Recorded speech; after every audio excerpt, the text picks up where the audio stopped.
Sean, How you going, buddy? good, good. How long have you been photographing in Burleigh for? I've had a gallery here for 20 years now. Yep.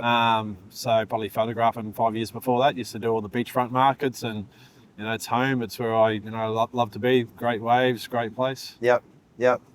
So tell me a little bit about that. You started at the markets. Were they full-size canvas or little postcard prints, or what did you start with, and how did it progress? Well, I used to always, love getting on the beach and love surfing, and just wanted to show people things. So I just learned while I was working full time how I could make sort of these photographs and turn them into frames. So just in my backyard, used to put together little sort of small frames and took them down the beachfront markets early days, and people liked them. I love showing people them, and slowly sold those and slowly grew that until I eventually opened my first very small gallery in the old Burleigh Theatre Arcade. I was still working full time for Energex then, and just did that on the side, and that was the start of the galleries. And so, mate, you've gone from selling prints at the markets to having a full-on retail shop there in James Street.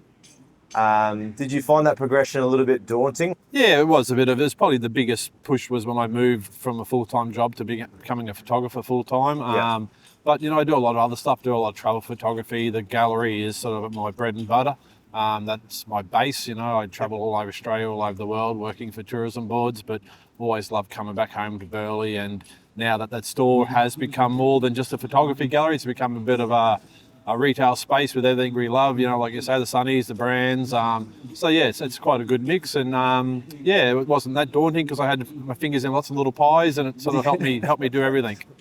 So tell us about that. You said you travel a lot. Like your Instagram shows you go to some absolutely breathtaking places. What would be your favourite place outside of the coast that you go to? Keep going back to the Coral Coast of WA a lot. I do love getting out on the road. That place, got big waves there. It's like where the desert meets the ocean. Cobber Station, Red Bluff, Nauru. It's a pretty special spot to spend a bit of time. Yep. Plus you got whales, you got sharks, you got great wildlife to shoot. But I still love getting home. It's getting busier and busier. But what is it about Burleigh and Burleigh Headland that keeps your inspiration high when you come back? Yeah, it just feels like home, It's still got that village feel, Burleigh, even though it's getting busier, but I think it's still kept that sort of that feel about it. And, in the mornings when I have been on the road for so long, get a bit out of shape, Burleigh Headland's perfect spot to get back into it. I was there this morning, but even just walk through that headland, you just get that feel of home. It's still, no matter how busy everything gets, when you walk around that cove, you see the guys going out for a surf. It just feels like home. It does have an energy about it, doesn't it? It does, and that's I'm stoked that my gallery is here, and everything's getting busier. But it's great for business. It's great for the community, and there's good bars, restaurants, cafes, everything popping up everywhere now, back alleyways. So yeah, it's a great place to be, great place to be involved. Have you got anything else in the pipeline that's a little bit different over the next couple of years, or just same old? No, I am doing more trips again. I might try to work more on limited edition photographs, really push that art space a bit more. I think that's something I'd like to do. Yep. But it's what you should do and what you like to do is where I come unstuck, like I should be doing that, but it's pretty good to go travel around Australia and camp out at Red Bluff watching the waves. So I get sucked back to doing that a bit too much, but that's all good. I would say probably not every house, but maybe every second house I go into, there's a Sean Scott print. That's good. Especially in this Burleigh pocket here. Yeah. What do you think? Why do you think that is? Why do you think people resonate with your photography so much?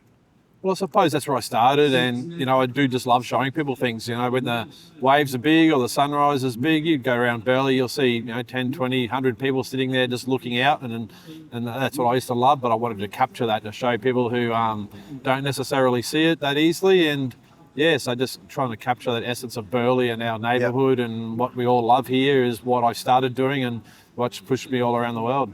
And mate, you're in 4220 in Miami? I am in Miami, yes. I am just in the postcode. That's it. And mate, what have you seen, because you've been there for a long time, what have you seen in your little pocket, in your little neighbourhood change over those years? I suppose, a lot more houses, a lot more duplexes and things like that. Everything's getting built up around. I know the zoning's changing all the time. The tram line's going to be coming through there now. It's going to go right past my place. Little coffee shops, little wine bars opening and a few things a little bit further north, Nobbies. You sort of notice a change in demographic of person, or like around where I am, it's still pretty much oldies that have been there for a long time and younger people that are moving into the area, but it hasn't really changed too much, Yeah, I don't think I noticed the change in demographic that much. Not like, the old Jefferson Lane days at Palm Beach when all the surfers used to have their shacks there and now the crazy houses there. I haven't really noticed it at Miami over that time. I suppose it's maybe gradually changed to nicer properties, but I haven't noticed a change with people. Yeah, still beautiful spot to live. What gave you the confidence to open your own store? I'd been selling at the beachfront markets and that was going quite well. I just found that small little shop in the old Burleigh arcade, so the rents weren't too big an outlay and I was still working full time, so I thought, let's just give this a go. So I opened it without a huge risk. The biggest risk was probably more when I left that full-time work, but I was lucky there. We're having our second child, so we got 12 months to leave without pay, which allowed me to have a good crack at it. Yeah. So I did that Good for 12 timing. months and never looked back. So the growth of Miami Marquetta, Burleigh Markets, James Street, CBD has been a great spot for creatives to sell their products. What do you think about that? Those places makes artists be able to thrive in their businesses? Yeah, it's created quite a good vibe. I live very close to the Miami Marquetta, so I'm often down there watching bands or checking up their little markets or stores. I have put one there myself years ago. So yeah, it's great. It's a good spot to go for dinner, and then you come up into Burleigh, and Burleigh is changing. And yeah, it's a great spot. I'm a bit further west with my factory out near the tip in Hutchinson Street. But and there's little bars popping up there. I think there's a couple of breweries there now. There's a Mexican joint I go to on a Friday afternoon. So it's all kind of in that one Burleigh hub. Yeah, it's interesting, mate, because like James Street used to be, 3 bakeries, 14 banks, and now it's all these cafes, restaurants, trendy shops. There's some very expensive clothes stores like Kavari's there.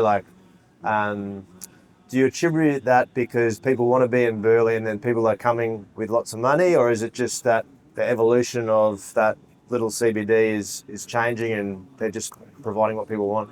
Yeah, and I think so. I think it is the people with money coming in. It's great. It is getting harder for some of the smaller guys because it's going to be the bigger brands that can afford those rents because those rents are going up. Yep. But it is definitely a place to be, which sort of shows that. I'm hoping that I can keep the same sort of vibe that I've got there and keep progressing through that. But it's definitely becoming a centre. But that allows, all those fringe areas off the side and out to where the factory areas are. We are seeing some cool little things pop up now too, and that's just sort of all part of the whole thing, I think.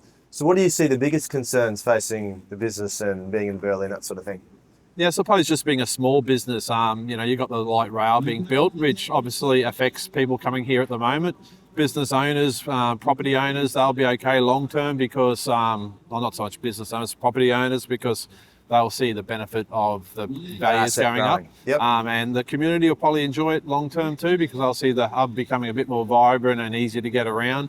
It's just for now, the small businesses are hard because we're the ones that have got to keep Burleigh what it is, but try to trade through these concerns with people not getting to the shop and then property values going up, which pushes our rents up. And if you're not one of the bigger companies that have that vertical integration, it is a challenge. With my artwork, I suppose I've got that, so I'm hoping that I can utilise all these extra people and trade off that and keep surviving and thriving in Burleigh because I can see it's going to be a place to be. Like it's basically becoming a new Bondi or a new Manly. Definitely, mate. But we don't want to lose the little boutiques, mate, because Burleigh's always had little boutiques. Yeah. You don't want it just to be like all the big franchises there. So. That's it. And that's I don't know the answer to that at the moment. It's tough because even with the clothing retail side of things, where they used to wholesale to customers like me, we used to be their king customer, but now because they all do online, they all do their Black Fridays, they rely less on their wholesale clients as they do their own shops and that. So it is becoming tougher in that regard, but I'm hoping that places like Burleigh, because I got such a lot of tourists coming through with good money in their pockets, they will continue to spend at the local shops like mine at those prices and keep working. What do you think about the light rail long term? Oh, geez, that's a controversial one, eh? Maybe. I don't know. I haven't really thought about it, to be honest. I think it'll make the area a lot busier. Like my parents, they live in Broadie, they love using the tram, you know, they get on it. And I don't think I've used it yet, but I could imagine it'll be easy. Yeah. Sean, it's been a pleasure talking with you about business, Burleigh, property, everything. Thanks so much for coming on. Cheers, Will. Thanks for your time.